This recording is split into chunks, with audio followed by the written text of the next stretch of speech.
because I was told you better fight when you go to tryouts. I was told by my boys, like all of them that played moose and everything, you better fight. Yeah. So, okay, let's go. I went to go take my bucket off and to drop my gloves. The second my gloves came off, this kid's gloves, elbow pads.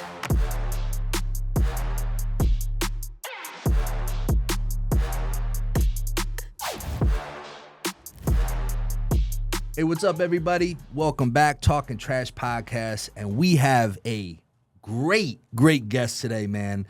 My boy, Paisan, Sal Safonte, APHL champion this past year with Hudson Valley. What's going on, big guy? What's going on? Pleasure to be here. You're a big bastard, man. I wanted to start by saying I underestimated how big you were. I mean, we're going to get into so much how we kind of connected, you know, your story, but how was the drive up here, man? You coming from Jersey, right? Yeah, it wasn't too bad. Took about just about an hour, 45 minutes, hour and 50 minutes. Nice, bad. Flew up 287, you know.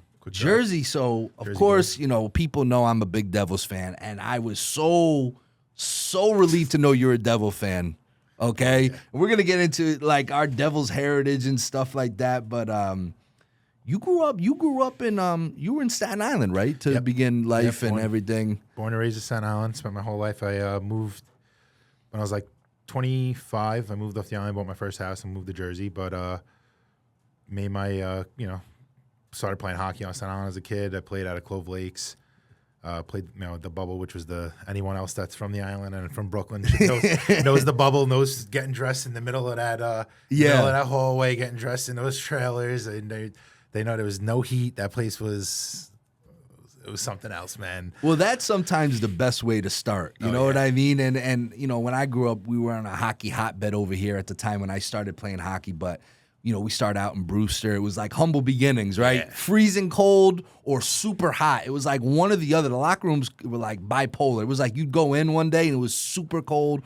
Go in one day, it was like super hot. It made no sense, man. Oh, we had that guy when Sal opened up the pavilion.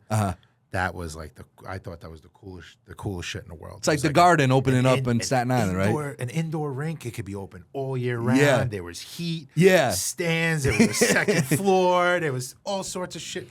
Wagner was playing there. There was a junior team there. Yeah. I felt like I was a fucking legend when I was walking in that place. It was awesome. So you were born in 91. I'm 86. So we're basically the same generation. Yeah. I cut people off at like 98, 99. So you're part of the gen. I don't care. I mean, technically we're millennials. I don't look at it either. We're cut from a similar cloth. I think we're tweeners, right? We're like old school, new school. But it's funny because like even I'm sure even on Staten Island, I mean, hockey at the time when we started, especially when you started, it was like those humble beginnings, and then hockey's just seemed to explode. You know what I mean? And I mean, we talk about it all the time. And you know, before we get a little more into you know, where you're from, et cetera, you know, I always tell people, you know, when we started this podcast, me and Diamond Hands Daniel Amesbury, you know, we didn't want to be like a big time guest podcast where we just have everybody on, and we really wanted to go with this Trasher brand. You know, what was started, 20 years ago, which is insane to me. And me and Ames always talk about, you know, we want Trasher guys and girls, you know, because it's become more than just a hockey team that played 2 years, right? It's almost like a brand, an adjective. And since this documentary came out, you know, 3 years ago almost, I've connected with guys like you, that like fit that brand, you know, fit that lifestyle, and that, you know, what the Trasher brand stands for, being an underdog, being like, you know, trouble even, you know what I mean? And it's like when I had the opportunity, when we connected, and I was so excited to have you on because you fit, and I'm giving my boy Sal Safonte the official seal. You are a Trasher, my friend. I mean, just your story, which we'll get into, and everything, like, you know, I know you saw the documentary, but like the word Trasher, like when you hear that, aside from hockey, like what does that mean to you? Like when you hear that? From what I mean, just the name of it itself, even besides from watching a documentary, it's just somebody that wants it all, that doesn't have it, that knows that they won't have it. You know you're not good enough. Even in your head, you know you're not good enough. You may not be the best person in the room, but you're going to do everything you can. Well, not everything. You'll find a way. Yeah.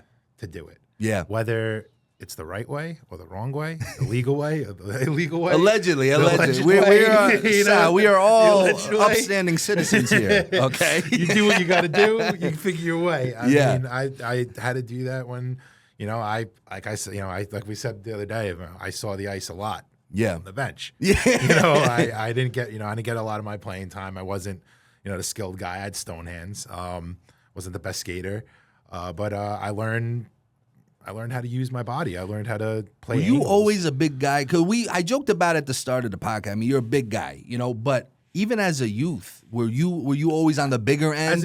As a kid, I was a bigger kid. I was always definitely the taller kid in my class. I was a little bit on the heavier side. But yeah, I always used that as my advantage. Like, even though I was a little bit slower than most of the other kids, I knew how to play a faster kid. If I knew he was faster, I knew how to put my angle on him. Yeah. I knew how to be fast. If I was in front of the net, who's going to move? You ain't moving me. Still to this day, and I laugh. We'll play teams now. What a power play dream, right? Yeah. We play teams now, and I have guys trying to move me in front of the net, and I hear them, and I just laugh, and I'm like, dude, you ain't fucking moving me. Good try. Good luck. I had Brad Wingfield on here a few months ago, Trasher legend, my hockey legend in general. And I remember something he said has always stuck out to me. And he said, being the type of player he was, enforcer, tough guy, and he had skill, but he wasn't, the skill guy, right? No. You guys know you fight and you nip, gnaw, and crawl for every minute you could get. And he said, being on the bench as long as I was, not getting the time maybe as the skill guys, he just picked up the game so much. So when he got out there, he knew how to maximize every minute of ice time. You feel the same way? Because I feel like guys, and listen, I wasn't some star hockey player. I got up to the grand level of high school hockey, okay? I didn't play past high school, all right? I that was my pinnacle. 3 games into my senior year, I got hurt. But I wasn't, my freshman year, I was a forward. Yeah. Saw no ice. I was 4th line, got on, and I learned a lot. And then I transferred over to defense because no one wanted to play D. And I saw more time. But I felt like being on the bench actually was beneficial for a little bit for myself. I definitely noticed it from getting back to this level now, too, but gives me the ability to actually watch. And it helps your hockey sense because you're not going to learn without watching, too. I mean, you can be on the ice and play. I mean, that's like the same thing as you come back and decide, like, I'm going to start playing men's league. You're going to pick up such shitty habits constantly because you're not really watching. Everyone that plays men's league thinks they knows what they're doing. Yeah. And a couple of other guys that, even we just had the Venom camp. Yeah. Right? A couple of guys I played with even said, I looked completely better than I did from just a couple months ago. Because I'm playing with, right now, all the kids that are playing NOL and playing USPHL. They're back home. I'm playing men's league with them. I'm getting burned. Yeah. I'm turning around at the blue line. They're already coming into the other side of the zone. I'm like, all right, well, you guys got I got 10 years on you. But it's taught me to, like that, playing on the bench and per se, taught me all right, well, I saw him get beat by doing this. I saw him get beat by doing this. I know he's way faster than me. I'm not going to do that. Yeah. Or I'm not going to take that angle. I'm going to take this angle. Or I know that when the puck's down here, everyone's turning in this direction. Yeah. It taught me just how to be smarter. So not necessarily, you're supposed to skate with your head up. Yeah. We all know it's hard. Yeah. Well, and I tell people all the time, not just hockey, just in general, I'm in the boxing industry now. I feel like the young kids today, we're going to get into our sons, obviously. They're about the same age. But I feel like the kids today are at such a disadvantage. And everyone who's watched every episode, somehow I shit on social media at some point. I feel like kids today compare themselves so much to everything they see, which is just basically a highlight reel, right? Oh, no one's on Instagram posting the time they got burned on the ice. No. And I feel like kids have unrealistic expectations and it really doesn't matter where you come from. It's what you're made of. And I feel like these kids today are mentally softer because they're not willing to sit on the bench. They're not willing to sit on the bench and observe. Listen, I sat on the bench and I just felt like those bench days really helped me in life in general. And I feel like, you see it maybe too. Like I feel like the kids today, take sports even out of it. Just no one wants to be quote unquote on the bench anymore, right? No. It's sick. But these kids now, especially, and I'll even say too, just to turn back on the social media thing, it's ruined a lot of other things. Yeah. I got really big in the car scene world too. Yeah. It ruined car shows. It's ruined. If you really look, you sit there on Instagram. And you see how much everything has to do with some girl's ass or has to do with this. And it's the car show takeovers or this like everything with social media is just a joke. It is. And it's like, and now it makes these kids think like this is okay. And like then you see Yeah. kids like all they do is, you know, oh, like this kid posts how nasty his hands are. Yeah. But did he ever show what it took exactly to get there? It's really, you know, and I don't know why. I don't plan on it, but anytime we have a guest, I always want to, because we're cut from a similar cloth. We're raised very similar. Allegedly. I mean, allegedly. You know, it's one of those things where I'm so obsessed with hearing what other people think about social media because, you know, I'm guilty of it too. I'm on all day and I have to stop myself like, what am I doing here? You know what I mean? Like, I'm trying to get to the point where I got to post where I got to post and just be done with it because it'll drive you. It's crazy. And I just feel like kids today, man, it's just, that's such a disadvantage. And, you know, it's just interesting to hear your take on it because, you know, just that word, the bench, right? Whether it's sports or life, you got to be willing to play that role, man. And I feel like not a lot of kids today want to do it, you know? No, like kids even now just don't. Everything is like the participation award. Like, like you play sports, there's no score. Yeah. I mean, like I get it. Like, you know, they're 5, like or something like that. It's like all right, they're 5, but like still, the kids got to learn like some sort of a value. Yeah. Like, they get like my kid's 2 years old and we're playing knee hockey. I mean, I'm not good, but I'll toe drag that little motherfucker. Hey, you right got to. It's funny you say that. This isn't an athletic thing, but video games, right? When I grew up, I had a friend in the neighborhood that he was older than me, 3 years older than me, and 4 years older than me. And in those days, someone 4 years older than you, that's a big jump. You know what I mean? He would beat the shit out of me in video games to the point where I wanted to cry almost. That's how bad he was beating me. I wanted to angry cry. And I remember my godson, who my cousin, who's 24 now, that's scary. When he was born, I promised myself when he gets old enough to play video games, I'm going to beat the hell out of him. And now I can't beat him. Now it's the roles have reversed. But you have to, right? Like you gotta get that angry cry out of them. And you gotta get him. You gotta tell him to rub a little dirt. Let's flash back. You're a big guy.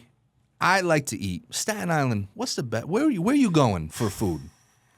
I know you're gonna burn some bridges here, but where are you going? You got one you got one last meal, okay? You're gonna get sent to like Oklahoma or something. You can't get you're not gonna be able to eat like you could eat in Staten Island or even Brooklyn. Where are you going? Okay? I wanted to wait to the end to kind of put you on the hot spot, but you know, fuck it, why not now? Let's see. That one's tough. I'm gonna probably have to go. Oh man! And we're gonna tag them in this clip, so you know this might be beneficial to you. You know, you never know. You know, I'm gonna have to give my love to Patricia's. Okay. I mean, the place is. It's like you go in there. It's like being home. Yeah. You go sit down. I mean, my parents go there all the time. Yeah. We go there. It's like home. You don't even give us the menu. Shout out to Patricia's. I've never been. I've heard of it, and now I'm gonna go because of you. He's got spots all over too. So okay, Big Sal told me Patricia, so that's where we're going next. Absolutely. Shout out to Patricia's. Get this man on the menu now, or at least get this man a discount. Or better yet, all you guys go to Patricia's and say, you know, dinner's on Sal. He'll take care of it. But no, man, I laugh because. You know, these kids, I'm in the boxing business now, and I deal with so many young kids that box, and they're ripped. They got 8-packs. We got a kid, shout out to little Elias. He's got like a 12-pack. He's 10, 11. He walking around with his shirt off. He knows he looks good. Yeah. You know, he's ripped, a little kid. And I'm thinking to myself, I've never had a 6-pack in my life, okay? And it's like, I love to eat. And I'm like, I'm watching these boxers and these bird chests and stuff like, I can't imagine, like, that's why there's not a lot of big-time Italian boxers anymore, because who the hell wants to give that up? Am I right? Can't give up. What's your go-to meal with your mother? Chicken cutlets. Chicken cutlets. It's got to be my mother's chicken cutlets. What's your mother's name? Joanne. Joanne, all right. Joanne's got the chicken cutlets going. It's the chicken cutlets, and then when she makes, it's actually ironic. So it would be the chicken cutlets. She'll do the peas and onions with the bacon. Okay. It's got to be burned a little bit. Yes. And then the boxed Betty Crocker scallop cheesy potatoes. I know it's like the most un-Italian meal. So what? That was like it could be my birthday, and I don't give a shit what it is, Mom. I love you. I love all your cooking. But that is the meal I will ask you forever, every day. That's my favorite Big shout out, meal. Joanne, with the Betty Crocker. Hey, you got to make it work, however it works. You know, as I got older, you watch your mom or your aunts or the women of your life, and you start to know those little secrets that they might not have told you back in the day. So it's funny. I'm not revealing any secrets. Shout out to my mom. We're not going to go there, okay? Let's go back. Let's go back a little bit. You know, you unfortunately played for a team called the Rangers. And as Devil fans ourselves, how much did that burn you? Now, were you always a Devil fan, even on Staten Island? I was a Devils fan from the beginning. I was a Mike Richter fan. Okay. I was a Richter fan. I was a Gretzky fan, of course. Yeah. I mean, they're great. But as a kid, going from, I played for the Staten Island Sharks, which I thought was badass. Staten Island Sharks is a fire name, yeah. I remember, I was 3 years old, going to my first hockey practice, and I was so pissed off because now the Mighty Ducks was out. Yep. I thought my coach was going to be Coach Bombay. He's going to drive the limo on the pond? I was fucking aggravated. My mom saw me. I was just pissed standing in the corner. How old were you? I was like 4. Oh, my God. So you started, really started young. 4 years old. Yeah, I was little. I started skate school when I was little. But I just played house hockey. Then when I started playing when the pavilion opened up in 95, 96, I played out there. And I remember we went out there because my parents' friend, we had this kid. It was a friend, and I was close with their son, Daniel. He played travel. Okay. So then I started playing with them. Then we were Staten Island Rangers.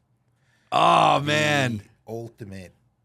I was like, when I got that jersey and I held it up, and it had the crest on it, too, the Liberty crest and all. And I looked at it, and I just said to my dad, I don't want to wear this. And he's like, you have no choice.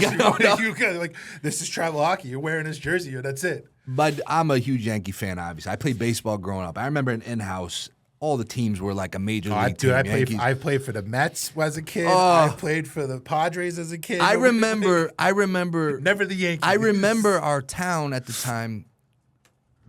They wouldn't even have the Yankees as an option because everyone was going to bitch and moan. So it was like, no Yankees, right? I remember as a 7-year-old, okay, we're talking 92, praying to Jesus that I wasn't a Red Sox because that was an option. God. And I remember when, back in those days where you didn't see it online for 2 seconds, you had to go to Park and Rec and wait. And I think we ended up being the Orioles or something, which didn't bother me. I was like, as long as I'm not a Red Sox. And that's the other thing, Sal. Our generation, we have teams, we live and die by the team. Yep. The kids today, they live and die by the player. So, if you're a LeBron James fan, I have a friend, shout out to Marquise, who everywhere LeBron goes, that's his team. Yeah. And that's it drives me crazy because it's where's your loyalty? Okay, look at it. We have bad years with our teams. I don't give up on them. But the kids today, it's so interesting. And I feel like social media has a little to do with it. It's kids today, they don't cheer for teams. They cheer for players. They cheer for the player. They don't get what the team is. And that's you see it too. People don't get what it's a team sport. It's not. Are we getting to be those bitter old guys that we saw growing up? We're at that point in our life. I said it the other day. I mean, you're younger than me. You're still. I mean, you're my generation, but you're a spring chicken to me. I'm gonna be 38 in a few weeks. Okay, and I'll be at the gym and I'll say something. I'm like, oh my God, I just sounded like that cranky 70-year-old guy growing up that you saw. Now I'm turning into that guy. All you kids you did back in my day, we did it. But it's true. These kids today, they don't like teams. They like the players. It drives me. I'm to the point where if I follow a player on Instagram for the Yankees, if we get rid of them, I unfollow him. Yeah. I don't want nothing to do. You're not a Yankee. We're done. Okay. I was a big Adam Henrique fan. Yeah. Same thing. I can't. I'm not following you anymore. I don't want to see him win a cup. So you were it's funny around here, Danbury's such a weird city because we're so close to New York. Yep. But we're technically Connecticut. I don't consider where we are New England, Connecticut. No. All right, we're more diet New York. You know what I mean? So everyone, New York's fucked up cousin. Yeah, exactly. We're you guys don't claim us, but we're at the party. You know what I mean? You're the cousin that's everyone asks what's wrong with what's wrong with Connecticut? Nah, it's your mother's cousin. They have to be here, but we're still in the party. Okay. So everyone around here, hockey-wise, is either a Devil fan, a Ranger fan, Islander fan, but mostly Ranger. Yeah, it's mostly Ranger Town. fans. Shout out to our friend Ron out there. Yeah, Ron, if you're a big Ranger fan, it's unfortunate. I mean, he just showed me a tattoo out there on his leg. I can't believe his wife would allow him to do that. Thankfully, it's on the back of his leg, so maybe that was like the concession. Like, yeah, you could get it, but it's got to be behind on your calf. Friggin' Rangers, but big shout out to our boy Ron. But yeah, man, it's so funny because when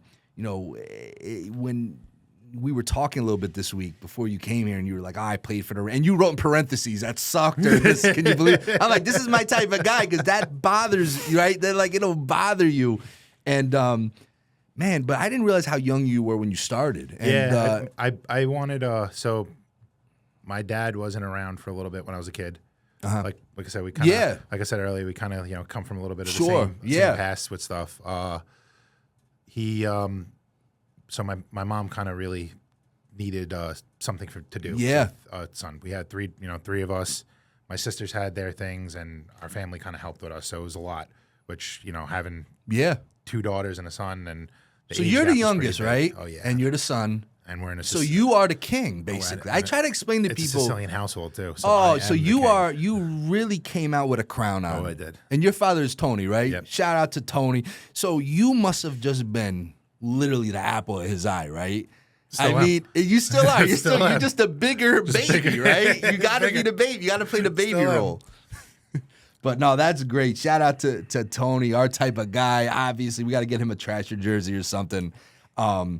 But we also, growing up, I didn't know this until today before we started filming.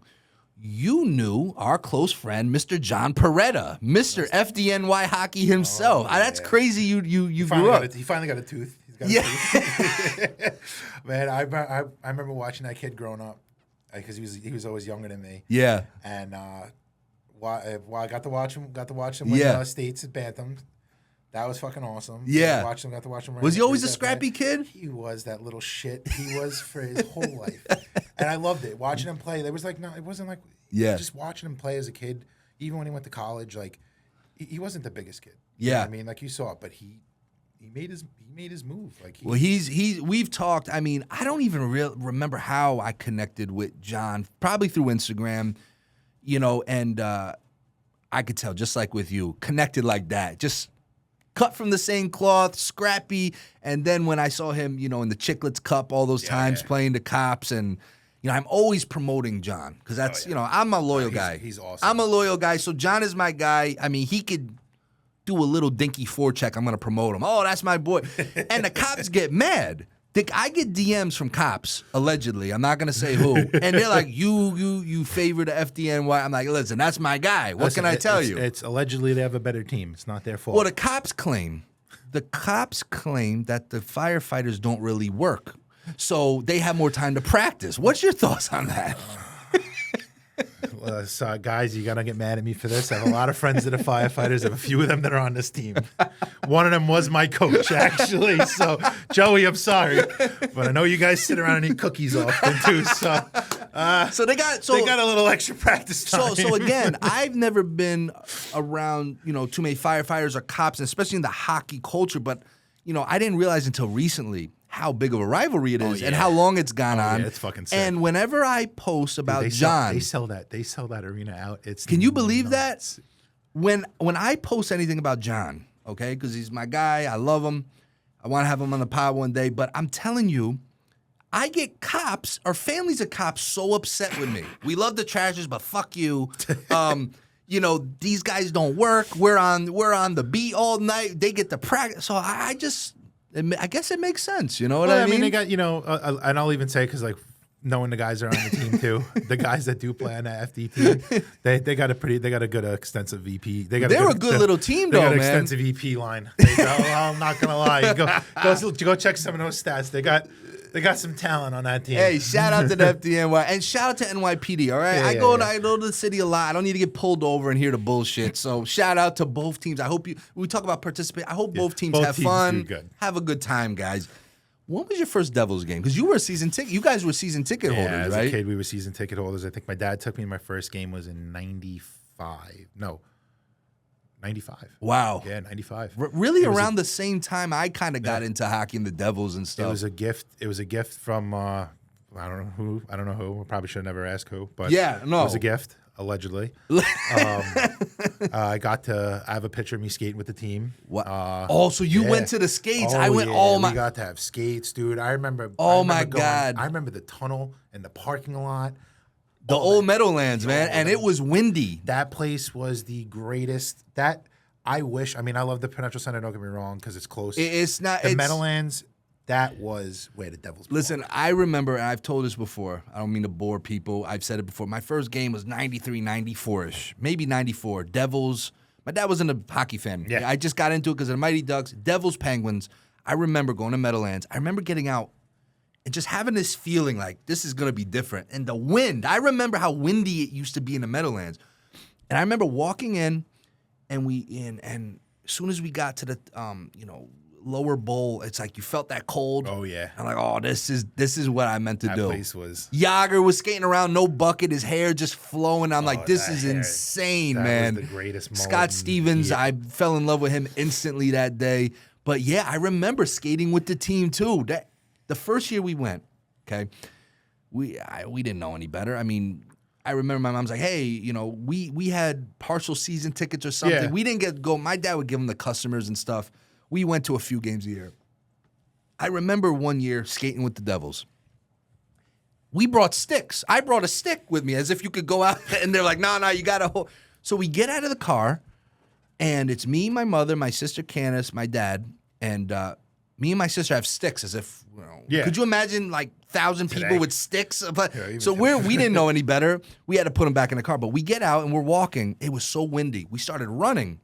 My sister hooked my mom, and she fell, and she gashed her chin, and the Devils medical staff had to stitch her up. Phenomenal. So shout out to my mom for getting a stitch or two, I think it was, at the Devils skate. But those were you hit it, man. The Meadowlands, it was just different, man. I mean, it was awesome, and you must have so many memories. I mean, you saw Stanley Cups then, obviously. I mean, it was we had some good years with the Devils. Well, unfortunately, I never got to watch it be raised. I wasn't old enough to get to watch it be raised, but I got to watch the playoffs there. Yeah, I got to be in an actual playoff game there a few times. But getting to watch, I mean, dude, some of the greatest hockey players in the fucking world, and they wore Devils jerseys. I don't give a fuck what team they were on; they wore Devils jerseys. Yeah, man, I love it. There was man. a couple in other jerseys, but the best hockey players in the world wore Devils jerseys. That's right, man. So listen, I'm very biased. I tell people I'm a Devil. I mean, I may give some props to some players, but I'm a Devil through and through. We had a weird year this past year. I mean, it was very strange because the year before we seemed to I knew 2 years ago, They had no. You know what they had? The problem. And I love it that you had Ames on this, and he came back into playing and everything like that, because it really gave people like my role a spotlight again. Yes. You got McDermott coming in. You got this kid Rempe coming in. And I love people talking shit on this kid. Look, that role, I'm not the fucking greatest skater in the world. He's not the greatest skater in the world. LaRock wasn't the greatest skater in the world. No, we were there for a reason. Yes. Take someone's head off. I think that role's coming back. So you've played high-level hockey. You still play high-level hockey, and you've played your whole life. We come from the same generation. We saw hockey in the 90s and the early 2000s, and it was rough and tumble.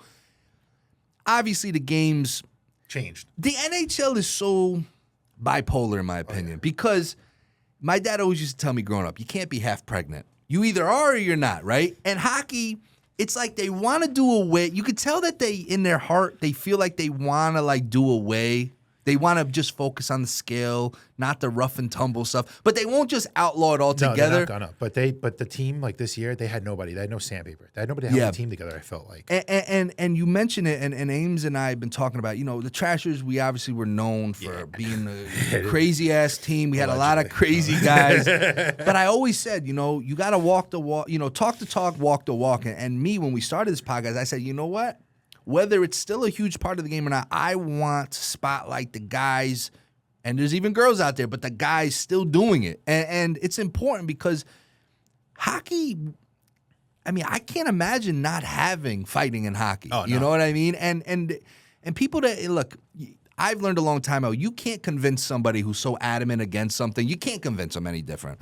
So I can sit there and explain why it's necessary. You've done it, and you could try to explain to someone firsthand why you need to fight at times. You're not going to convince somebody that doesn't understand. The goal is to convince someone on the fence, right? You know what I mean? It's like any type of like I've learned when you're trying to prove a point to someone, you're going to have people that totally agree with you, totally disagree with you. You're never going to get the person who totally disagrees with you on board. So it's the people in the middle that can't figure out. Those are the ones you got to, and I tell people like, you hit it on the head. We have so much skill on the Devils right now. Jack Hughes, the Hughes brothers, Nico. We have so much skill. But you're right. I thought getting rid of Miles Woods was a mistake. Absolutely. I used to love Miles Woods. I feel like his presence on the team, even though he wasn't the greatest player, his presence on the team was phenomenal. Throwing a body. When he's out there, it's one of those guys. It's like you. When you're on the ice, people know you're on the ice. Mm-hmm. And I'm telling you, man, it's like you're right. And I think the Matt Rempe effect. Listen, we get McDermott. We don't get McDermott if Rempe doesn't come up and he's taking our guys' heads off and stuff. So it's great, man. I feel like we're gonna start slowly seeing a reverse. I think. Like I have to have hate on him because he's a Ranger. You know, I have to. Well, we've been saying when Matt Rempe came on the scene, but watching that kid, when I watched that kid come out of the minors and he was in juniors, I saw this kid. I'm like, this kid's gonna be a fucking problem. If he makes it, he's gonna be a problem. Me and Ames talking, and Ames called me the first time Matt Rempe had his debut, the outdoor game. Oh yeah, against I think it was the Flyers, the rain, and he's like, you must be hating this, right? Because I know this is your type of guy, but he's on the rain. I'm like, oh, this is the worst. But well, even the kid Bauer, look at him. Oh, Tyrell. Oh yeah. There are some tough kids coming up, and I feel like it's coming. I feel like it might be coming back, man. It's which kind of segues into the way you play and coming up. You said maybe not the greatest skater, maybe not most skills, but you have to be willing to make your mark, man, and throw in your body. When did you realize you had to kind of take that role? So I guess transitioning in not in juniors, in midgets, I had to start with really utilizing my size. Yeah. So I would either get put on the power play, they would literally just tell me go stand in front of the net. Yeah. No one's moving me. It would take one or two guys to move me. So then you're playing 3-on-4. Yeah. Or 2-on-4.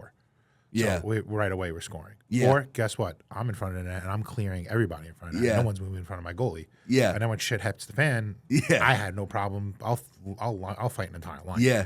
Like, I love that shit. To me, it's a blast. Yeah. And then now, once I went into juniors, I remember my first tryout was for the Moose. Did pretty well. I remember skating over. I got my gloves tapped. Turned around. I don't remember the kid's name. I turned around. I looked, and he shook his hand. He's like, you want to go? Yeah. I was like, all right, well, I know this is my only opportunity to be able to play juniors. I'm going to have to fight because I was told you better fight when you go to tryouts. Told by my boys, like all of them that played Moose and everything, you better fight. Yeah. Like, okay, let's go. I went to go take my bucket off and to drop my gloves. The second my gloves came off, this kid's gloves, elbow pads, helmet, everything was fucking off. I was like, it's a shed, yeah. I shit myself. I went, oh, fuck. He grabbed me, hit me twice. I went down. He pulled me right back up. And I went for a fucking ride. And at that moment, I was like, I never want that to happen to me again. So I did everything I could to never lose a fucking fight. Well, you can't be good at this job without taking an ass whipping. You know what I mean? I definitely got my ass kicked a couple times. And you have to. First of all, there's no fighter in the world, any sport, anything that's ever gone undefeated. Oh, you're full of shit. I tell people all the time, no one in the history of fighting, whether it's hockey, boxing, any fight in general, just life. You could be a street fighter. No one's ever gone undefeated. And I talk to guys, Diamond Hands always says it. Wingers always like, you got to get your, that's like your baptism, right? And that makes you better. We talk about being on the bench and observing the game. When you're going to learn more from getting your ass whooped than dishing them out. It taught me a lot. And I had a bunch of my buddies too that taught me, from growing up. They would like to tell me like when you grab on, use your weight, lean into them. Yeah. You pull them down. Be strong. And I have my strength behind me. I just manhandle the shit out of you. And and that's why I loved like watching Ames fight because he kind of just did it. It's not the traditional hockey fight. You just square up and you wait for each other. No, I'm gonna grab by you, any and means, I'm gonna man. Yeah. fucking punch you as many times as I physically can, as hard as I can. And guess what? When his hand's tired, I'm switching, and I'm hitting you with this hand because I can hit you just as hard with this hand as I can with this hand. Well, that's another thing. Bringing Brad Wingfield back up, I remember asking him the differences between Wingfield is actually the reason why I play the role I play. Really? Watching that, so and what's awesome is when I watched the documentary, that first game that you guys played, right? I watched that game. Yeah. I don't know how I ended up seeing it somehow on TV. Yeah. I watched that game. I saw him skate out there, and I was like, that is the biggest fucking human I've ever seen on skates. he was like a vending machine on ice. He was I didn't even know they made jerseys that big for a player. Just his wingspan, his shoulders were just massive. Yeah. And I saw him look over, and I could see him chirping at the winger, and just told him like to drop it. Yeah. He beat the piss out of him. Yeah. And I literally was like, I want to beat that. That's how I'm gonna make it Yeah. in hockey. That right there. I'm not gonna make it by scoring goals. I'm not gonna make it by being fast because I'm not gonna fucking get better. Yeah. I'm gonna get better at fucking fighting. Winger, man, you mentioned it. He just his whole setup, gear wise, he was like a vending machine on ice. It was like goalie cut jerseys. I'm like, and I remember asking him a few months ago when he was here. I said, "What do you see the difference between fighters today and your day?" These guys don't switch hands, and he says that's because I think I asked him like, what advice do you give someone who's playing that role? How do they get better? Got to be able to switch your hands, and that's kind of like a lost art, right? Like growing up, you'd watch fights. I remember PJ Stock switching. You know what I mean? Switcher. Get tired, switch. Cam Jansen, Devil. Oh, switch. watching Cam fight, I would love to watch him fight because he would sit there and tee off. He would get out of breath, start hitting with his left. And Cam Jansen. So I'll tell you a funny story about Cam Jansen, one of my favorite who's devils. actually a friend. Shout out to Cam. I remember, we lost the Trashers in 06. I stopped watching hockey altogether. Doc came out. Now somehow they pulled me back into this thing, right? So I remember though, maybe in the whenever Cam was on the Devils, I wasn't. It was like 2010, early 2010s, yeah. right? I was at a friend's and he was watching the Devils game, and I was just like, I don't want to watch hockey. I was like, it was like a bad breakup. But Cam fought. I don't know who he fought, but I felt like the fight went on for 10 minutes. Bro, and watching his fights were fucking. and he was shaking off the ref. No. And I was just like, who is this It guy? was an away game. He was playing against. I think he was playing against the Rangers too. Maybe it was I think Rangers I or was talking Islanders, about- someone. I know- It might have been. I know what you're But I talking just about. remember, my friend was watching. I'm like, I don't want to watch hockey. I don't want to forget this. Devils, whatever. That was my past. And I'm watching this maniac, Cam Jansen. And I'm just like, who is this guy? And he's like, yeah, Cam Jansen. He's like this new up-and-coming guy. I was like, man, I like this guy. And then I never watched again. But I remember in between not dealing with hockey at all or watching or anything and then I just remember Cam Jansen and shaking off the ref. I'm like, why is he doing that? I mean, he's tired. He's got to be. And then the fight went on for like 10 minutes. He was a marathon man, switching hands. You can't hurt him. You can hit him with a brick. And it's just like... So is that like? Can you switch hands? I mean, I don't mean to be disrespectful, but not a lot of guys you don't see it a lot. So basically, the way I learned that, and I had my little secrets and things. I'm not gonna let those out, but but basically my guys got to see that finally happen. So early in the season, our actual first official game, we're up in North Shore, Massachusetts, right above Salem. It's a fucking blizzard. We got a short bench. We got like 9 guys on the bench. Yeah. We're getting blown. We lost that game 16-4. That's my type of hockey, man. That's like arcade stuff. I like it. Getting annihilated. We're in the second period. This kid's on the boards roughing up my captain. Yeah. Who, mind you, in the very beginning, I wasn't really a fan of him. Yeah. But now at this point, I love him. Like, yeah. I got so much love for Max. Like, he's me and him. Like he ended up being my line. Ironically, every single time I fight, he happens to be on the fucking ice. Well, yeah, you got that energy, that synergy. Yeah. So this kid's roughing him up. His gloves are off, trying to get his helmet off. I was like, slapping him on the leg. I was like, yo, if you want someone to go with, I'll go with you. Yeah. Kid just starts turning around and swinging. I said, okay.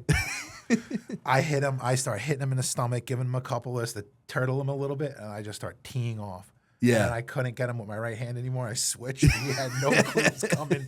And I start giving him my left, and I see everyone's face when they realize, and I started switching. Oh, man. I said, we have our coach, Joey was on the bench, because Joey was kind of like a player coach in the beginning when we were short. Joey was on the bench. Everyone, I think, at that moment realized what we had and who we had. I wanted, the morale was a little shit. Yeah. Obviously, dude, you know how it is. You're getting blown out. I ended up getting a third man in. Yeah. I took it like a man. I had to be done. Yeah. You're not the roughing my captain. Yeah. It doesn't make a difference. I'm going to take your fucking head off.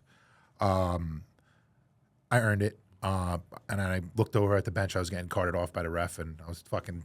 Let's go. I mean, yeah, I tell people, people don't get it. Like, they think it's a myth. What it does to your bench when you do something like that, when you stick your nose in to protect a teammate, people just don't get. Like, I try to, and again, I've stopped trying to prove my points to people that don't get it. Like, what it does, it's like a video game, right? It's like a boost. All of a sudden, you're like in the green again. You know what I mean? It's crazy what it does, and. The morale, like I tell people all the time, like people think building a team is as simple as fantasy football or something. Like you got to make sure that there's synergy, the morale, and and guys like you are the glue. And I tell people all the time, like if you want to see the MVP of a team, don't look for the guy with the most points. Not saying they can't be that guy, but if you want the glue guy, the guy that's the true MVP, you got to look down the line. Look at those PIMs. Look at those are the guys that people are drawn to. Oh yeah, I mean it's been wild. Like just the ride of dude. Like none of us expected what we had. Yeah. I'll tell you before we get to that because I'm so intrigued with what you guys got over there. You were telling me you ended up going to Valley Forge Military School as a young. How old were you? So I got carted off in 7th grade. What did you allegedly like? Was there? I mean, I was a little bit of a bad boy, so I always got myself in trouble. My mouth got me in trouble a lot, and basically it was kind of one of those things where it was either you went to Farragut, you went to Nema, you went there, or you went to I think it was the one in North Carolina. Thankfully, my parents did very well. My dad was able to spend a little extra money and send me to a school that was reasonably close. Yeah, it was a prestigious military school and all, but. I went out there. I got to play some high school hockey out there, and then we had a phenomenal high school program. We had a wild high school football program too. We used to smack Poly Prep. Where in Pennsylvania is that? Wayne County, okay. right outside of Philly. Okay. Yeah. So we're about an hour. I was about an hour and a half away. So my parents. So good, you were close. Yeah, I was still close to home. How different was that? What? It was a shock. Well, like I often ask people because I've heard weirdly enough, a lot of trasher guys have gone to military schools and stuff. Like, what kind of culture shock was that? So the first 6 weeks when I went there, everything is in third person. You refer to yourself as a third person. You're this plebe.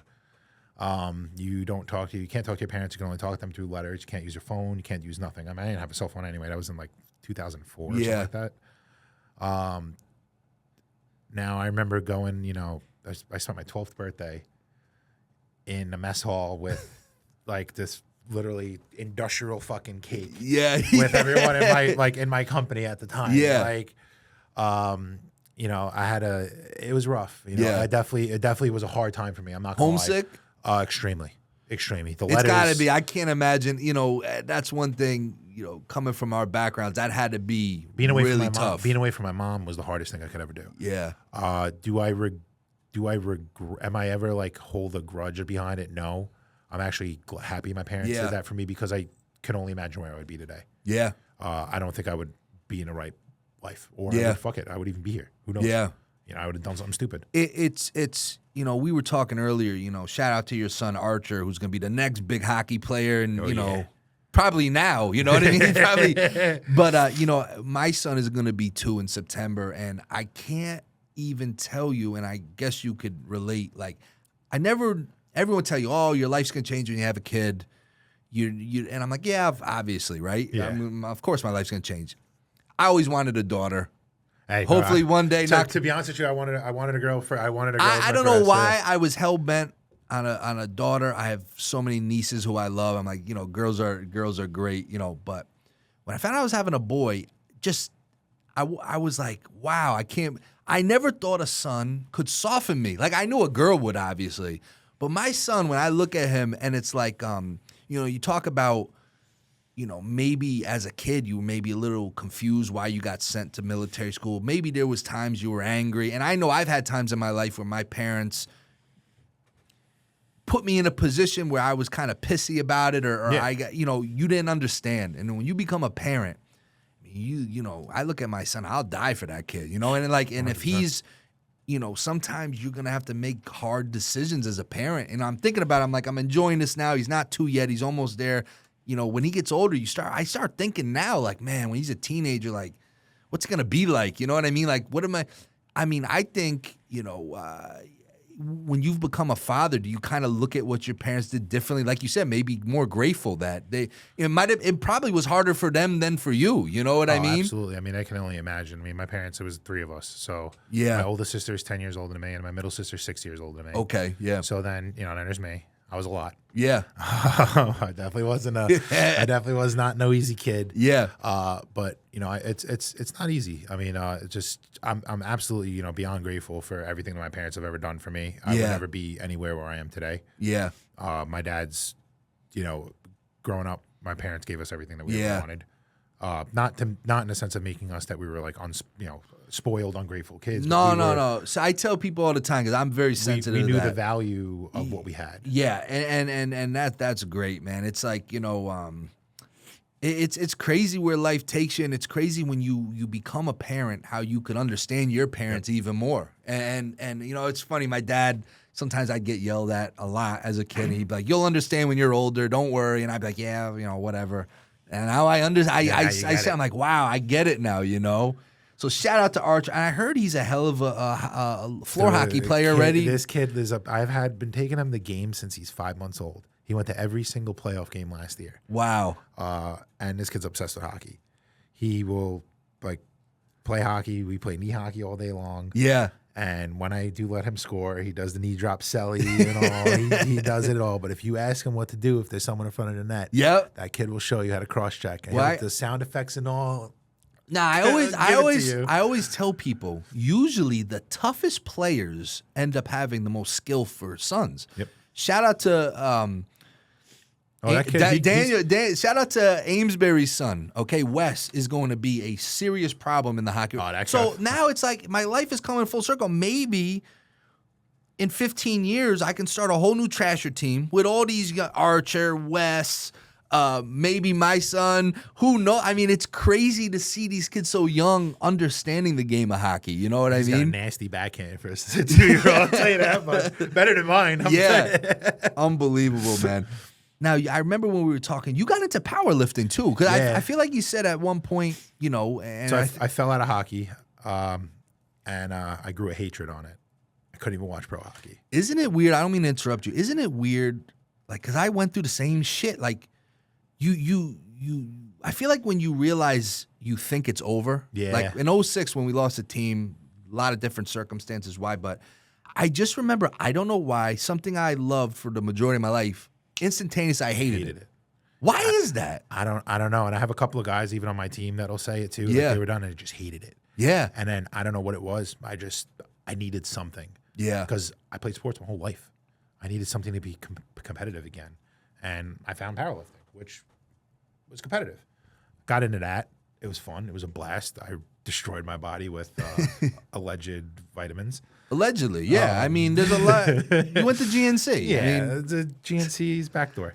But we, it was, you know, I competed for a few years and I had a lot of fun doing it. I met a lot of cool people. And then, you know, I took a turn in my life and I had to say, like, I needed to step back from it because I was also partying. Yeah. I was doing a lot of bad stuff and I needed to grow up. Yeah. And then I got back into being athletic. I started doing, as weird as it to say, I started doing CrossFit. Yeah. But as much as I talk shit on it and everything like that, I did that. I got into it. I lost a bunch of weight again. I got back into like a physical shape. And then a buddy of mine, I noticed, was playing hockey again. So I was like, And at this point now I had my kid. And I've been taking him to games and everything. And I was like, I'm like, you know, he loves it. I'm like, hey, maybe I might put my skates back on one day. Maybe I might do it again. Maybe. And I'm like, fuck it. See my buddy's playing. I'm like, where are you playing? So start playing men's league with him again. Got back on the ice. Give it a little shot. Then he's like, I'm going to a Fed camp. I'm like, a fucking Fed camp, bro. You're 30. What the fuck is wrong with you? Yeah. He's like, oh, I don't know. I'm going to give it a shot. I was like, fuck it. I'll come with you. Yeah. I know what a Fed camp's about. Yeah. I wanted to fucking try out for the Thrashers like years ago. It was, back when the UHL was still something. Yeah. I was like, fuck it. I'll give it a shot. Yeah. I literally went up to coach. I was like, listen, I'm fucking 31 years old. I'm not here to make the team. Yeah. I'm here to just skate, give you the money. Let me have some fun for the weekend. My buddy's here to make the team. Yeah. You cut me the first fucking day, I'm going to be really fucking pissed. Yeah. Like, I'm just here to have fun. If somebody wants to fight me, they can fight me. I'm going to beat the shit out of them. Yeah. So the first scrimmage was like the second day in. This kid wanted to go. About 3 punches and I knocked him out cold. Yeah. So that was a fucking, basically, I was like, all right, I got back into this fucking shit. So I was like, I got back into it. I'm like looking all over the place for me to be able to play hockey at that level. I'm like, I know I'm not going to be able to make it in the Fed. I'm not in that shape. I don't have that commitment. I have a career. I have a real job. I have a kid. I can't do that. So ironically, just seeing out of nowhere, UHL, but now it's the Union Hockey League. It's not what the not the original UHL. We were United Hockey League. I'm like, what is this UHL? I'm like, it's coming back. I was like, yeah, that's interesting. Like, yeah. So then I see coming up, and there's a couple of teams. There's one in Jersey, there's one in Philly, there was one in, and then one in Poughkeepsie. So I get a phone call, start talking to the coach, the kid that's supposed to take over the Poughkeepsie team. I happen to go through a couple of people, and I end up meeting, and I end up finally falls in Joey's hands, who's now the coach. He ends up giving me a call, have a tryout. We get told like what the new name of the team is going to be. It's going to be called the Hudson Valley Vipers. We're going to be, senior A, triple A, whatever, semi-pro team. It's like, all right, give it a shot. We end up playing a couple scrimmages prior. We went to Holyoke, got blown out a couple of times. We had actually Connor Woolley was on our team at the very beginning. Okay, yeah. So we had, but our team in the beginning actually. So our team from the very beginning to the team at the end. There's 4 guys that are left on that team. It's myself, the captain Max. You got Ed Cho. You had Souza, Greg. And I think that's, if I'm missing anybody, like I really think that was it. Yeah. I don't think there was anybody else. I mean, and Brett. And yeah, that was it. Yeah. Everyone else like has come and gone. Yeah. The team is rebranded, like reshaped and everything. And guys, we got guys that came from the Spain league. We got the kid. Yeah. You got Taylor Trenkel. He played in Spain and he's gross. And now he just got that PTO contract with Fandom. When did the league switch over to the American Premier Hockey League? So that happened when there happened to be some little shady nonsense that happened to go in, and that transition happened like halfway through the season.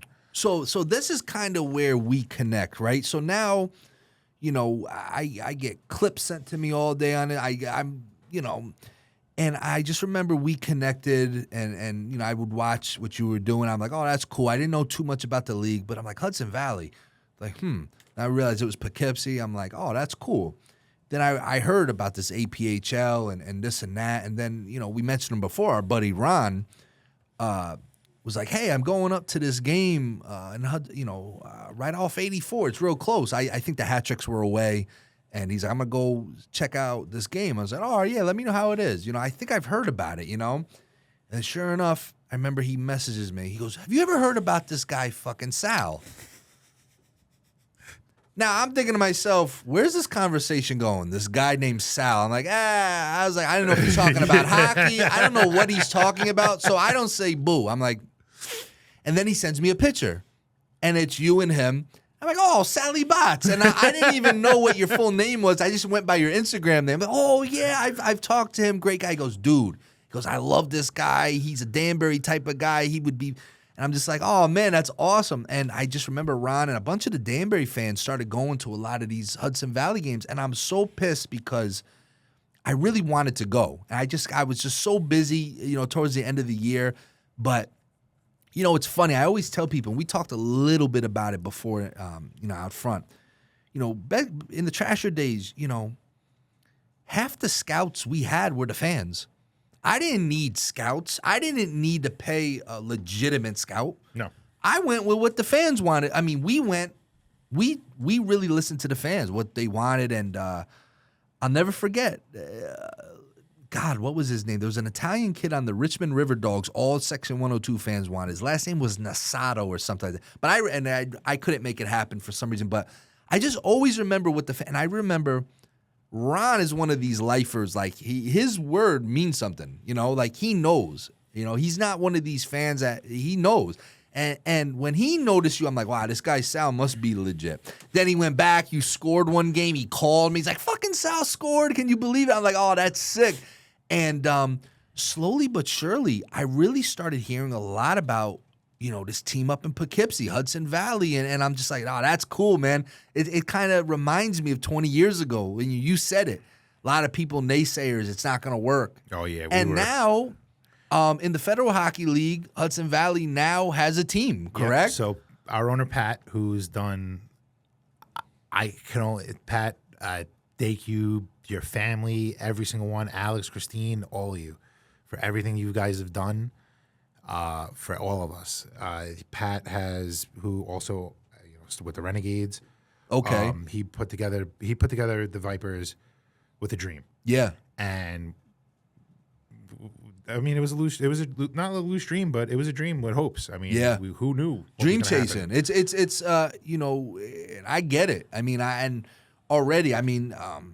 heard a lot of things about Pat, and I mean, shout out. I heard he's a fucking human ladder. I heard, right? He's a big boy. The first time I met that guy was up in Massachusetts, and I was on skates. Yeah, and I looked up at this man.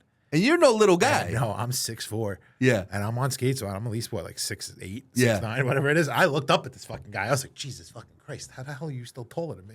Oh my God! Big shout out to Pat. I love hearing stories like this because so many people are so scared to do shit, And look, it's easier said than done. There's real money involved. There's more than the money. There's time involved. So I get, but so many people are so scared to just take that shot. Yeah. And when you hear about guys like Pat going to a blue-collar city like Poughkeepsie, I'm going to make it work. It's no different. It reminds me just of my dad. And I have a picture in my office at the gym, Champs Boxing Club, before the arena got redone, which he really made happen.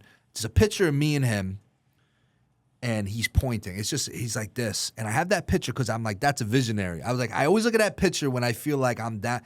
And, sometimes you do shit, you don't know what's going to happen. And I love hearing things like that. And look, you guys win the championship, okay? Oh, we did more than win the fucking championship. I mean, we came in, like I said, we were getting blown out in the beginning. Yeah. And when we had our first official home game, we played Boston. And that was that fight that I sent you. Yes.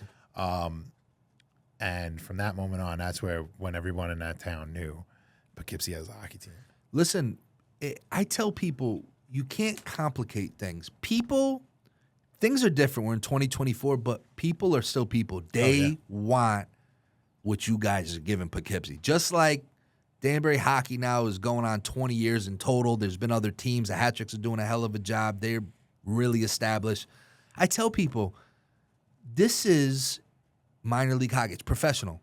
But people want that. They want rough and tumble. They want, like blue-collar cities, Danbury, Poughkeepsie, they want that type of hockey. They want the excitement. They want, hey, we're thankful enough to be a part of the Civic Center. So we're able to sell alcohol. Yeah. So everyone has a blast. Everyone gets a little bit rowdy. I heard that, and listen, I can't say firsthand I've seen it, but I've heard that arena, that fan base. So let's talk a little bit. Now they're in the Federal Hockey League. Coincidentally, the Danbury Hat Tricks are in the Federal Hockey League. I can't remember. I remember with the Trasher days, our closest rival was Adirondack. Yeah. 2 hours, 45 minutes. We have, and I got to give Ron Rogel the shout. I'm going to give him this shout out because I'm a big marketing guy. The Battle of *84. Oh, yeah. And Ron said that right outside. We got to market the Battle of '84. We got Danbury and Hudson Valley. And it's only, an hour? I don't even think it's an hour. I don't even think it's an hour. It's like 40 minutes. And so it's going to be, those, besides the rivalry, the fucking fan rivalry. The fans are going to have so much fun with this Danbury Hudson Valley rivalry. I can't wait personally to see it because I remember younger, with the Trasher days being like, damn, I wish going away. Devils Rangers, right? You're right there over the bridge. I always said, man, if we only had that rival 30, like an 45 Albany team or something. How perfect would it have been? Even like a Holyoke Springfield, like you just said. I wish we had. This is the first time in Danbury hockey history, I believe, from what I know, that there's a rival under an hour away, and all that's gonna do is make the fans just feed. Shit, dude, they're gonna fucking. The Federal Hockey League has to promote this rivalry. Again, I don't know if they're big fans of me, of Mr. Diamond Hands. We still don't know why he was suspended for life. But anyway, be that as it may. I'm not a fan of that that either. I think that's a little bullshit too. But Well, listen, it's a soft suspension. Listen, and it works out because now he's in the East Coast League. Right. It makes no sense how the world works sometimes. I give him fucking all of it. But he's living a dream, man, in the coast. He is, and he is. I mean, he's doing it. But I mean, you have to market this rivalry. This is Yankee Red Sox. This is Devils and Rangers. This could be the biggest thing for the Fed right now. I mean, this to me has the potential to be the biggest thing that ever happened to the Federal Hockey League. This because you got two fan bases, a very established fan base, and a fan base in Poughkeepsie that now, in a short period of time, has already established itself as one of the best fan bases in minor league sports. I mean, you got to market this, right? Am I crazy? Have I lost it, Sal? It's gonna be. It's 2024. Have I lost my way here? Am I losing it? Is this not like the greatest thing? It's just hands down. I think like this, just seeing what they were able to do in such a short time. If you would go to one of our games and show up, and I was even showing a couple of guys at camp, and even the kids that I play like men's league back at home with, you would think that the Vipers have been around for fucking years. We got, and not just like a loyal fan. We had fans. They went to. We had people. I mean, granted, we had a couple of family that went to Ohio, but we had fans. They went to Niagara to come watch our game at the playoffs. It's amazing. We have guys that Bob and them, whatever. Yeah. They're diehard fans. Yeah. They came to come watch the camp with the Venom camp because they knew the Vipers were there. Yeah. I mean, guess what? 2 out of 3 made it. They had 3 It's amazing, PTO and this is what it's about. And I try to tell people, it's, this level of hockey, right? The Federal Hockey League. I'm not gonna put it down. It's a high level league. It is. It's a tough league. But it's not the NHL. No. It's not the American Hockey League. It's not the East Coast Hockey League. I get that anyone that's in charge of a league, they want it to be prestigious. They want it to be a league where players want to go, right? Yeah. And I'm not saying the Federal Hockey League isn't that. It is, and it's establishing, it's growing. I have my opinions on certain things with it, but whatever. It's none of my business. But what I'm saying is if the Federal Hockey League is smart, they start really seeing what these teams, what these fan bases are looking for. And I'm telling you, man, it gives guys like you a spot to land too. Is this a possibility for you to like what's your goals going into next season? I mean, we didn't really talk about it. Are you playing? Are you coaching? So definitely next season I'll be back on the Vipers, with possible hopes of if the call gets made. I mean, there's no reason to me why, and I'm not blowing smoke. I don't blow smoke up people's asses. You've heard that expression. A lot of people that follow us don't know that blowing smoke up ass. I don't know really what it means, why blowing smoke up someone's ass is like a good thing, but I don't see why you shouldn't be in the Federal Hockey League. There's guys like you. You look at what Diamond Hands did when he came onto the scene, okay? People just love you. Were the guys like Ron was telling me, like after games, people were mobbing you to meet you, get your autograph, take pictures. I play 5-6 minutes. Yeah, they cheer my name because it's hysterical. Because I love it. Like, you're the guy that I tell people like a trasher type of guy. Like it's what people relate to. They don't relate to guys that are. I mean, we're not saying this is happening in these leagues, but in like hockey, like they're not relating to millionaires. Yeah, they're rooted. They're looking for the grinders. That's who they relate to. The league needs guys like Sal. I'm saying it. This is a guy, Hudson Valley. Gotta give you a shot. And listen, you guys got a feeder system. You know, and what's the name of the Fed team for Hudson? The Venom. Venom. I like the name. I'm a stickler with names. I like the name Venom. Obviously, my loyalty is always to Danbury, but I'm going to be in Hudson. I got to watch. I got to go to this arena and hear what everybody's talking about. So, guys, Hudson Valley is doing it. You guys got to support Venom, Vipers. Shout out to our boy Pat, really making big things happen over there. And you love to see it because those are the cities that need it. And, man, I'm telling you, you belong in the Federal Hockey League. And the Federal Hockey League needs guys like Sal Safonte. I don't care what anybody says. That's what makes this sport at the level we're at where it goes, man. I'm telling you. And you're going to be there. I'm telling you right now. I'm calling it right now. What's your favorite tattoo, Sal? You got a lot of tattoos, man. Yeah, bro. I'm calling When'd you get your first tattoo? I was 17. I hid it from my mother for like 6 months. So I have no tattoos. I'm not a needle guy because I will faint. Like I went through a phase for about a month. I thought I was gonna get a tattoo. And I just said, you know what? They're gonna hit me once. I'm gonna faint, and I'm gonna have a random ink on me. And I always thought I would have to hide from my mom, especially. So I did for a while. I had a tattoo on my calf, thinking I can hide it, right? Because I wear jeans. Your first one was on your leg? On my leg. Okay. Brutal. Dumb idea. Probably the worst spot to get tattooed the first time. I was like, I'm in the New York hardcore scene. Like I love like hardcore music and all like the hardcore punk bands and stuff like that. So I got my New York hardcore tattoo. Thinking I'm all badass, like I'm all 17. Yeah. Old enough to technically get tattooed. Like, yeah, man, it's a rebel. In high school, I got a tattoo. Yeah, dumbass. I'm wearing jeans and it's like fucking June, bro. It's hot. My mom yells at me. She's like, "What the hell are you doing?" And I happen to be walking up the stairs. She's like, she had to have the intuition. Yeah, I'm walking up the stairs one day and I happen to be in shorts because I was coming back from practice. I was coming back from lacrosse, and I'm running up the steps to go change real quick because I was gonna go hang out with my girlfriend, and she saw my leg. She grabbed my ankle and fucking dragged me down the steps. Oh, Joanne, right? Yeah. Big shout out, Joanne. You let them know, Joanne. Still to this day, my mom is probably 5'2". Those are girls you got to worry about. I'll still flinch. I will still flinch. I'm still going to say ow. Yeah. It don't matter if it hurt or not. I'm still saying ow.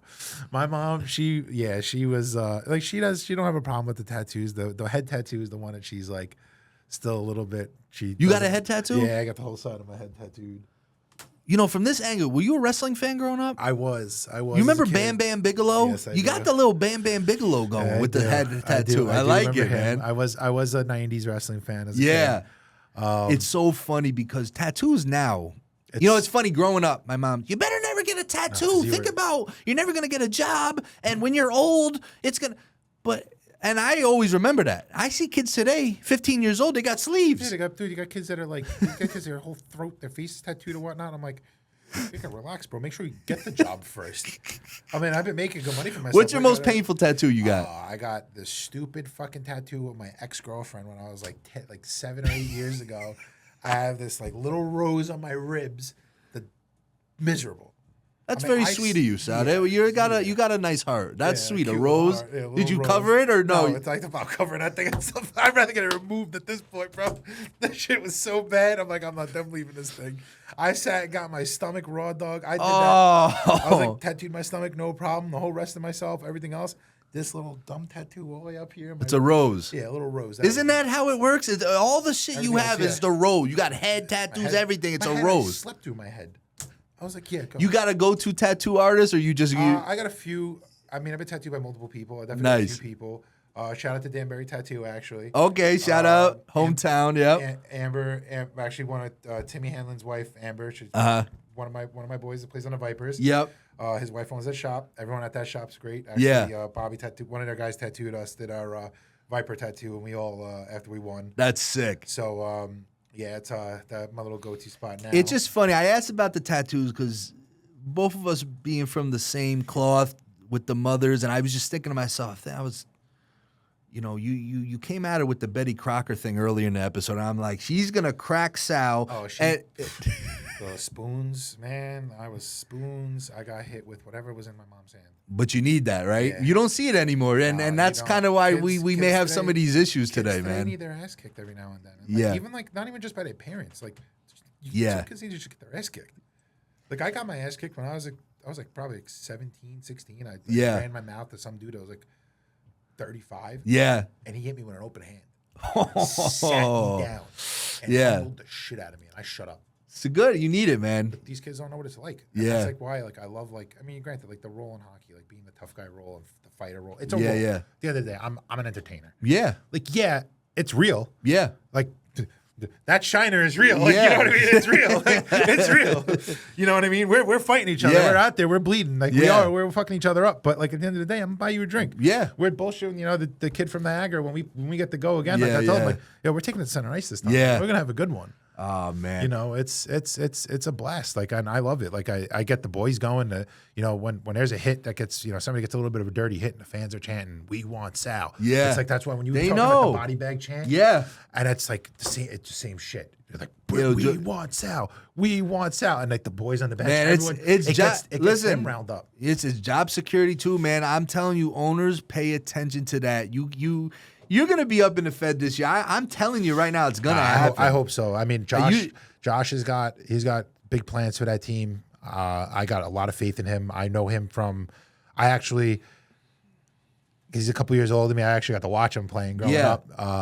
We do have a bunch of very mutual friends. I know he's actually he coaches out at a SI hockey little training facility over there too. So I have a bunch of buddies he played with, my boy Simon and everything like that growing up, and Patty Sange and all of those guys. Like, so I do have a lot of faith in him. Yeah, and I know he was a fucking menace in the Fed. Yeah. You need to be. Those are the best coaches. Those are the best GM. He was a good player, but he was a menace too. Yeah, like, and I can't wait to see. Well, I'm not just saying this. I can't be more excited for this year. I mean, obviously, I'm lucky. I'm in Danbury. I could go to hat-trick games, and just having this Hudson Valley team is just it's right up my alley. Yeah. Like, I know the rivalry it's going to, and I'm just, you guys get your season tickets now. I'm telling you now, Danbury Hat-Tricks, Hudson Valley Venom. These are, and shout out to the Vipers too. All right, you got to support it all, man. Sal, man, I appreciate you, man. This was too fun, and we're definitely gonna have to think about maybe miking you up for a game or two. Absolutely, and letting the fans see you in your element. Okay. And I definitely. I mean, that's why I love when Ames is a couple of them that he's on there mic'd up, and I mean, dude, that's my you guys. People love it. You got to run your mouth. People absolutely love it. They want that inside look. We're gonna have to do some stuff with Big Sal. Shout out to the family. Might have to see you at San Gennaro this year in Danbury. Guys, follow. We're gonna put all your Instagram, everything in. We got to do this day and age. We got to put your Instagram, everything in the description box. Give our boy Sal a follow. That's our guy. And maybe now that I officially am branding you a Trasher, maybe a Trasher tattoo one day. Maybe something very subtle. Bad Boys Club. Get a little Bad Boys tattoo. We might have to do that for you. We might right on the hand, man. You got an open spot. Might have to go to Danbury Tattoo. Danbury for that Tattoo. one. You have to. Well, you'd have to go to Danbury for a Danbury Tragic Tattoo. Sal, it's been a pleasure. You're super generous with your time, guys. Make sure you like, subscribe, YouTube, Apple Podcasts, Spotify, all that fun stuff. We'll see you next week.